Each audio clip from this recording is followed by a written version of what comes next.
Hello and welcome to Module 2, Images and Media Files in Web Development for Graphic Communications. In this module, you'll learn how to differentiate between proper and improper file types for web development. This module is broken into two parts. The first part, you will be doing a file format homework assignment, and you will be posting that assignment in the discussion forum under discussion 2. In discussion 2, after you post, or once you post your 3 different image formats, you are going to comment on a peer's post and also comment on the video or reading for this week. There's a second assignment, homework 2, that is also due in part 1, and that is the animated GIF or GIF, however you want to pronounce it, and that will be posted also in a discussion forum in discussion 3. You will also be signing up with a partner or partners for your professional site, which is Final Project 2 in Module 9. So go ahead, look over the peer posts and responses in Discussion 1 to find 1 or 2 peers that you think would be a good fit and a good match to do a site on. You could do 3 people or 2 people. If you're going to do more than that, you can talk to me about that. I would say I wouldn't want you to do more than 4 people per group. And then go ahead and install the student VPN if you haven't already, if you're going to be using your personal computer off campus, and maybe even on campus. If you're using your personal computer, you'll need the student VPN to connect your files once we get started in Dreamweaver. I'll go over part 2 later in another video, but just note that you are going to respond also to homework 2 in discussion 3. You have a little more time to respond to a peer and do some game activities, so that's part 2. You'll also be finalizing your professional site group topic in part 2. So there's some activities we're doing in part 1 in module 2 that'll be actually due in module 3. So I'll go over the directions more thoroughly, but they are also all linked on the assignment sheets on the course page. First, I want to talk a little bit about image pixels and image size. If you've taken Digital Media Composition 1 with me, you may have heard this before and seen some of these slides. If you look at this picture, for example, this was an image I just took with my smartphone. It was captured automatically at 72 ppi. And that would make it a raster image, which is just a pixel-based image. And those are the type of images that you'll be using for most of your images or files in your web pages. Even if it is a black and white image that looks like it could be a vector art, if it is made up of pixels, it is raster.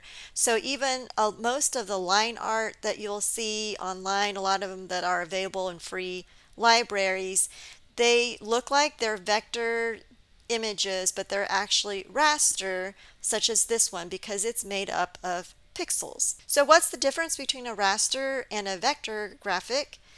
Vector graphics are composed of mathematical descriptions, lines, and points. They are not dependent on resolution, so they can be freely scaled. If you want to use a vector on a website or web page, you can only use an SVG or scalable vector graphic. So you would have to convert, let's say, your Illustrator file to an SVG file. So you would have to save it to SVG so that it would be compatible for web. But most of you are going to be using raster images that are pixel based, and in the reading you'll learn about some different file types that are raster based. Image resolution only affects the size of the image when printed. I'll show an example in Photoshop, but it doesn't really matter if you have an image that's 300 ppi pixels per inch or 100 ppi, because they're going to look the same on the screen. It only matters when you print. They'll look different when you print it. The greater the pixels per inch, the greater the print quality. So that's where it really matters. You want to have a larger PPI if you're going to print. So in this class, we're not worried about printing. So we're just worried about the resolution, that how it's going to look on the screen, but also we're concerned about image size because that will affect the load time on your website. So a simple equation to figure out a screen resolution is to measure your screen width in pixels and then divide it by the width of the monitor or the screen height. And that gives you your resolution. So let's just do that real quick. I'm going to look here on my Mac desktop under About This Mac, and you can see here that if I go to Displays, my screen width in pixels is about 5,000 and the width of my monitor is about 27 inches. So if I plug those numbers into my calculator, 5,000 divided by 27 gives me about 185 ppi. So my screen resolution is about 185. So my images should be formatted about that size if I'm going to be viewing it on my monitor. But I want to think about the average monitor. The screen resolution may not be that high. Most of students are probably using laptop computers that have a smaller screen size and smaller resolution. So I'm going to aim for about 100 as my target resolution for my images. If you read the article 72 ppi myth, you'll see why all the default for the resolution is defaulted to 72, but that's actually not accurate. Screen resolutions these days are higher, so I'm just going to go with 100 just to be safe. I'm now in Photoshop, and I am going to go along with our theme of food here. I am going to select some images that I took this summer when I was in New York. I had some delicious Dominican food, and I don't even remember what this dish was called, but I think it was made of yucca and plantains or a combination. In any case, I'm going to open up the original image that I took on my iPhone. And when I take it with my iPhone, the default, if you look at image mode in Photoshop, is it's going to save it in RGB color space, which is what I want for web. So I want to use RGB, which is a larger color gamut than say CMYK, which is what I would be using in print, because we're limited in colors when we're printing. But with web, we have a lot more colors to work with.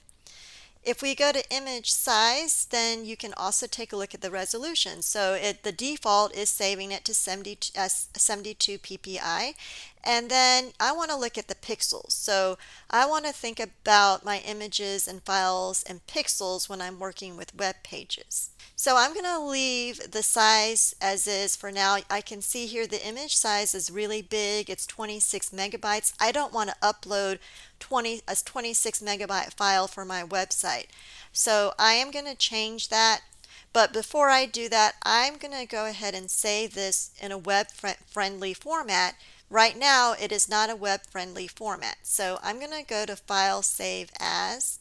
And if you do the reading from John Duckett, that's found on the course page in Module 2, Reading from HTML and CSS, Design and Build Websites, you can find out what some of those formats are. I'm going to save this file onto my computer, and I'm going to rename this.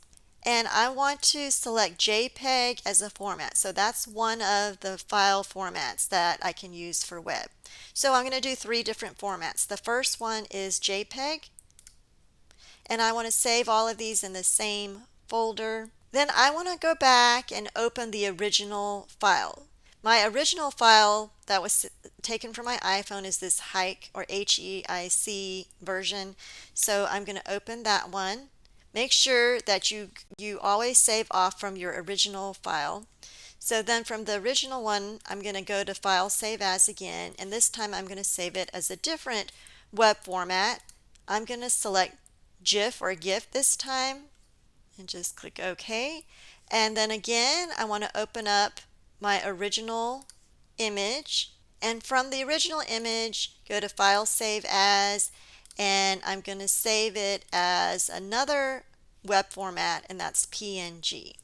Now I have 3 different web formats, And I can view these three images simultaneously if I go to Window, Arrange, and then I can select 3 up vertical so that I can see them all at the same time. Now, when we're looking at them all at the same time, let's go back and think about the pixel sizes when we were talking about it really doesn't matter the pixel size. So right now, they're all the same pixel size. It's all 72 ppi at this point, and they're all the same size.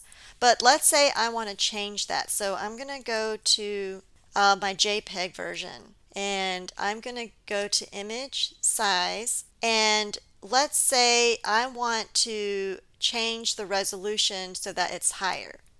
So I want to uncheck Resample, and instead of 72, I'm going to type in 600 ppi. You want to uncheck Resample because if you check Resample and you make the resolution bigger, it's going to make the whole image larger in dimension. What it's doing is it's just going to interpolate or add pixels that aren't there to try to mimic the pixel surrounding pixels, and it's not going to look realistic and it's going to get all funky. So you want to make sure that you uncheck Resample. If you're going to increase the resolution, then you're going to decrease the dimensions, the width and the height. And I'm going to switch, I'm going to go back and check Resample now that I've already changed my resolution so that I can switch back to pixels. So I am at 3000 pixels now, and my resolution is 600. So I'm going to open up a version with the same image saved at 72 ppi, and then this one that I just saved at 600 ppi. And I'm going to try to view them on the screen at about the same size. So because they're different pixels per inch, it's not going to match exactly. But looking at them on the screen, you're not going to notice much difference in resolution. Because remember, the screen resolution is about, for my screen, is about 180 ppi. And they're really going to both look about 180 ppi on my screen. So they're not going to look any different in resolution. However, if you look at the size, I'm going to go ahead and close this one. And then if we go back and look and see where I've got these saved, let's compare the one that's saved at 600 to the one that's saved at 72. So you can see the size here at 72 is 264 kilobytes. The one that's saved at 600 ppi is 3.3 megabytes. So the size is considerably larger than the one that's lower resolution, but on the screen they both look the same. So you don't need to upload an image at 600 ppi because it's going to look the same on screen when you upload it to your web server. So you want to really think about image size. If you can save image size, there's no point in uploading a file at 3 megabytes if you can upload it at 1 megabyte because you can save space on your server and it'll be quicker load time. So if it's going to look the same on the screen, right, you're unnecessarily saving at a larger image size and pixel size. So that's something you need to just start thinking about with web. It's different from print.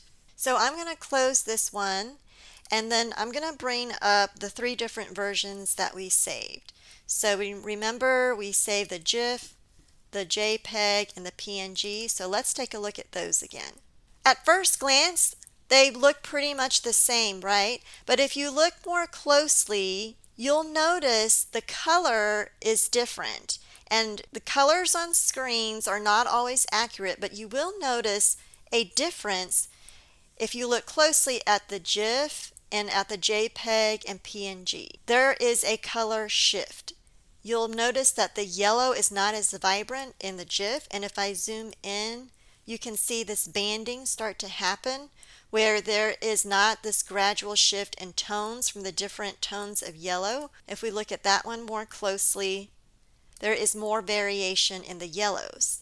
And then if we look at the PNG, we also get more of those tones in the yellows than in the GIF, where you can see it's starting to band around these yellow tones. Now something else that I can do and that you can do in Photoshop is we can look at the color gamut. If you go to View and select Gamut Warning, what the gamut warning is it shows you what colors you would lose if you were going to print this. So with web, it doesn't matter as much, but just so you can see the difference here. So if I go to my JPEG and look at the gamut warning, if I were to print this out, I would lose all these gray areas, all those rich tones in the gray areas. And then let's look at the GIF version.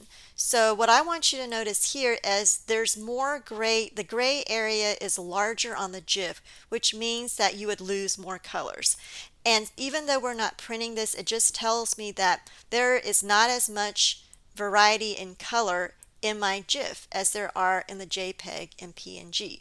So that's important to note. So those are some differences in these different formats. And now I want to save these three different formats. Instead of at 72 ppi, I'm going to save them at 100 ppi, and I want to make it a little bit smaller in size so that I can prepare it for web and have quicker load time.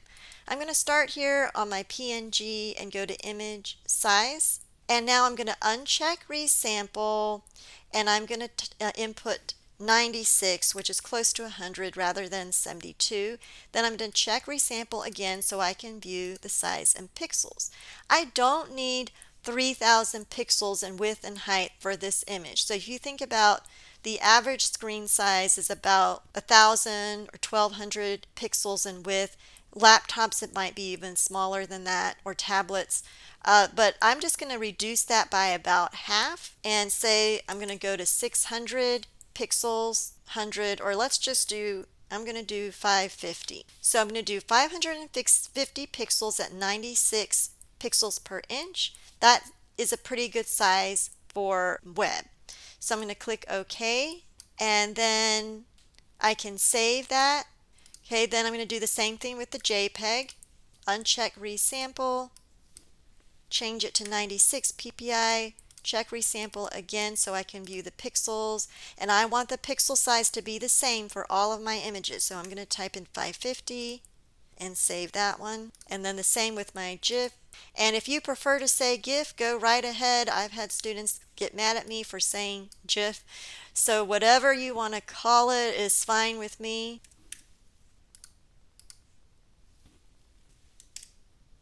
Now I've saved all of these in the three different formats. I am ready to upload and submit it. I'm on Module 2, As You Learn, and I want to go to the Start Here page and make sure that you're following along with all the instructions. I'm going to go to Homework 1, File Formats. This is the instruction sheet. So this is linked to the 72 ppi myth article, and then the HTML and CSS reading. These are written instructions. There's an example, and here is the rubric. So just take a look at that to make sure you're following this. Before you post and submit, make sure that your three images are properly labeled and formatted correctly. So if they're really large and you did not resize them, and I can't see all three of them on the screen, then you did not format it correctly. So make sure you're formatting it correctly for web. I'm going to click on Discussion 2 Video Response. That's where you need to submit. So you will add a new discussion topic. Before you post here, click on the arrow on the left, and that gives you some more options. So here I can select the table, and I want 2 rows and 3 columns. I want 2 rows because I want to have a row for my caption, and then I want to have a column for each image. And I don't want a border, so I'm going to select Create Table and put my cursor in the top left cell. That's where I want to upload my first image. So then I'm going to go to the folder where I have the images saved, and the first one I'm going to go with my JPEG here and just drag and drop that into that first cell. Okay, then I'm going to move my cursor into the second cell and drag and drop my GIF in there, and put my cursor in the third cell and drag and drop my PNG in there. Then I can scroll down to the second row and type in the format. So don't forget the order. So make sure you've got the right one underneath the right label for the right image. So the first one was the JPEG, and I'm going to center that with my text formatting. Then the next one was the GIF, and then the PNG. So then I've got these three images labeled. Now if I scroll up, make sure you read the directions again. So what I want you to do, in addition to posting these three images with the labels, is to comment on either the video or the article. So you can submit your comment here about the video or video or reading, or you can submit your comment on a response to a peer's post. So you're going to choose one of your peers to respond to and tell them which format you think is most appropriate for the image selected. So I'll show you an example of that. So I'm going to call the subject here instructor sample. I'm going to include a comment here on either the video or the article. So if I click on this, I can see the three images that are labeled correctly and a comment here on the video or the article. And then you can choose someone to respond to. So in the response, I'm going to go back up here to the instructions. You want to comment on another student's post by identifying which format you think is most appropriate for the image, for the type of image. So think about, is the image a photograph? Is it artwork? Does it have a lot of colors? That sort of thing. So then you'll respond. So I'll say reply, and then I'm going to respond by identifying which format is best for this type of image. So this is based on what you learn from the reading. So that's your peer response here. So you can respond to somebody's post. And that concludes part 1 in Module 2. In the next video, we will go on to part 2. So before you do that, you can also watch this beginning graphic design video on images, and then you can watch my updated video for part 2, the animated GIF assignment.